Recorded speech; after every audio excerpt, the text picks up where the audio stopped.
नमस्कार दोस्तों, आज जानेंगे झारखंड की तमाम बड़ी खबरें। अगर आपने अभी तक हमारे चैनल को सब्सक्राइब नहीं किया है तो चैनल को सब्सक्राइब कर ले। उसके साथ ही आप झारखंड के जिस भी जिले से हैं अपने जिले का नाम कमेंट कर दे ताकि आपके जिले का भी न्यूज आपको बता सके।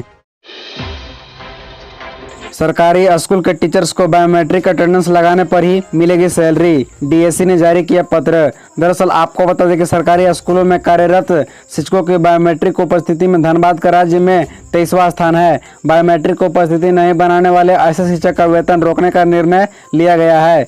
डीएससी इंद्रभूषण सिंह ने शनिवार को सभी बीईओ को जारी निर्देश में कहा कि शिक्षकवार बायोमेट्रिक उपस्थिति का आकलन करे। जितने दिन उपस्थिति बायोमेट्रिक पर नहीं दिखाई जाती है उतने दिन का वेतन स्थगित कर दिया जाएगा। उन्हें उपस्थिति अवधि के ही वेतन भुगतान किया जाएगा। यह आदेश वीक्षक परीक्षक कार्य में प्रतिनियुक्ति शिक्षक पर लागू नहीं होगा।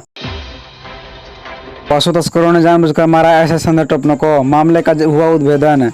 पशु तस्करी में शामिल 4 हुए गिरफ्तार। ओडिशा और रांची कनेक्शन की होगी जांच। दरअसल आपको बता दें कि राजधानी के तुपुदाना थाना में तैनात दरोगा संदिग्ध टोपनों को गोवंश पशु तस्करों ने जानबूझकर पिकअप वैन से कुचल डाला था। उस समय गाड़ी निसार खान नामक व्यक्ति चला रहा था, जबकि उस गाड़ी में साजिद भी बैठा हुआ था। सभी खूंटी के रास्ते से गोवंश के पशु तस्करी कर रांची ला रहे थे। रांची के एसपी अंशुमन ने बताया कि जांच में पता चला है कि इन लोगों ने जानबूझकर संध्या को धक्का मारा था और उसी समय उसकी मृत्यु भी हुई थी। उन्होंने कहा कि निसार मौके पर पकड़ा गया जबकि भाग गया था, तभी से उसकी तलाश की जा रही थी। झारखंड में 9-10 कांग्रेस विधायकों ने की क्रॉस वोटिंग। पार्टी विधायक दल की बैठक में करेगी मंथन, एमएलए हो सकते हैं दिल्ली तलब। दरअसल आपको बता दें कि राष्ट्रपति चुनाव में अपने विधायकों द्वारा किए गए क्रॉस वोटिंग पर कांग्रेस मंथन करेगी। इसके लिए 28-29 जुलाई को विधायक दल की बैठक होने की संभावना है। इस बैठक में कांग्रेस के झारखंड प्रभारी अविनाश पांडे और प्रदेश अध्यक्ष राजेश ठाकुर भी शामिल रहेंगे। दोनों नेता कांग्रेस विधायकों से 1-to-1 मुलाकात कर सभी वस्तुस्थिति से अवगत होंगे। इससे पहले कांग्रेस के विधायक दिल्ली भी तलब हो सकते हैं। हालांकि कांग्रेस के विधायक खुद के क्रॉस वोटिंग से इनकार कर रहे हैं और उंगली दूसरे विधायकों पर उठा रहे हैं। बावजूद इसके इतना तय है कि क्रॉस वोटिंग हुई है और कांग्रेस के 9-10 विधायकों ने ऐसा किया है। कुछ कांग्रेस विधायकों ने पहले भी कहा था कि राष्ट्रपति चुनाव के लिए विपक्ष के प्रत्याशी यशवंत सिन्हा का समर्थन करने से पहले पार्टी विधायकों से इस पर चर्चा होनी चाहिए थी। विधायक बनने में जनता और समाज का बड़ा योगदान रहता है, उनकी अपेक्षा पर कोई निर्णय नहीं लेना चाहिए।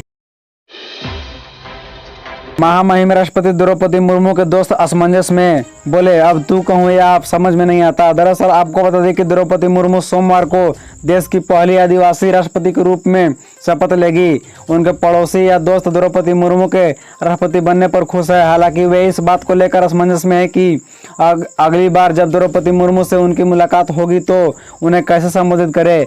ओडिशा के मयूरभंज जिले के ऊपर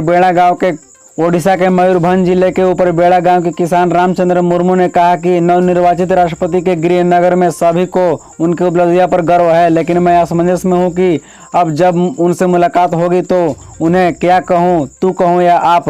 रामचंद्र ऊपर बेड़ा के सरकारी उच्च प्राथमिक विद्यालय में द्रौपदी मुर्मू के सहपाठी थे। उन्होंने याद किया कि दोनों अक्सर स्कूल के परिसर में एक ही थाली में खाना खाते थे, एक साथ खेल गतिविधियों में भाग लेते थे। कहा, मैं शुरू से ही द्रौपदी को तू ही कहता हूँ, लेकिन चीजें अब बदल गई है। मुझे पता नहीं मैं भारत की पहली नागरिक के लिए तू जैसे शब्द का उपयोग कर सकता हूँ या नहीं। द्रौपदी मुर्मू के बारे में उन्होंने कहा, वह एक सीधी साधी लड़की है और मिलनसार लड़की है। याद है कि जब वह फ्रॉक पहनकर स्कूल आती थी।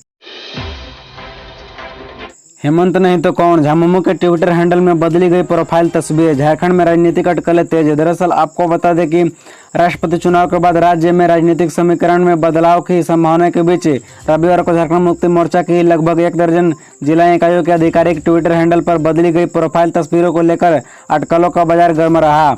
बदली गई प्रोफाइल में मुख्यमंत्री हेमंत सोरेन की फोटो के साथ लिखा है कि हेमंत नहीं तो कौन। इसे लेकर कयाम लगाया जा रहा है कि आखिरकार इसकी वजह क्या है। दरअसल आपको बताया कि झारखंड मुक्ति मोर्चा के केंद्रीय समिति के सदस्य विनोद पांडे ने कहा कि इसका कोई राजनीतिक आशय नहीं निकालना चाहिए। मोर्चा के नेताओं ने सर्वमान्य नेता के प्रति अपनी निष्ठा का प्रदर्शन किया है। यह वैसे लोगों का जवाब है जो सरकार को स्थिर करने का सपना देख रहे हैं। उन्होंने कहा कि जिला इकाइयों को इस संबंध में कोई निर्देश जारी नहीं किया गया है, इसे सामान्य तरीके से देखा जाना चाहिए। विधानसभा के मानसून सत्र में हेमंत सोरेन सरकार का क्या होगा। दरअसल आपको बता दें कि राष्ट्रपति चुनाव के बाद झारखंड में तेजी से राजनीतिक समीकरण बदल रहे हैं। ऐसे में भाजपा को मिली राजनीतिक बढ़त और सत्ता पक्ष की बेचैनी के बीच 29 जुलाई से शुरू होने वाले झारखंड विधानसभा के मानसून सत्र पर सबकी निगाहें टिकी है।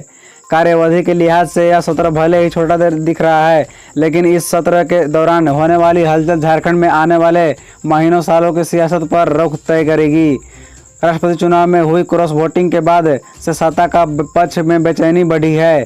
सरकार के सहानुभूति रखने वाले निर्दलीय विधायक भी भाजपा के करीब आ गए हैं। जाहिर है कि मानसून सत्र के दौरान विपक्ष के हमलों के बीच सत्ता पक्ष असहज दिखेगा। झारखंड विधानसभा के मानसून सत्र के दौरान राज्य सरकार वित्तीय वर्ष 2022-23 का पहला अनुरूपक बजट पेश करेगी। इस वित्त विधेयक के दौरान वोटिंग की भी औपचारिकता पूरी की जाती है, लेकिन मौजूदा परिस्थिति में यह महज औपचारिकता नहीं होगी। यदि सत्ता पक्ष बिखरा तो नतीजे समय से पहले ही चौंकाने आ सकते हैं। हालांकि सत्तारूढ़ दलों के एकजुटता के दावे किए जा रहे हैं, लेकिन फिर भी सब कुछ उतना सहज नहीं दिख रहा है। खबरों से जुड़े रहने के लिए चैनल को सब्सक्राइब, वीडियो को लाइक एवं एक दूसरे से शेयर जरूर करें। धन्यवाद।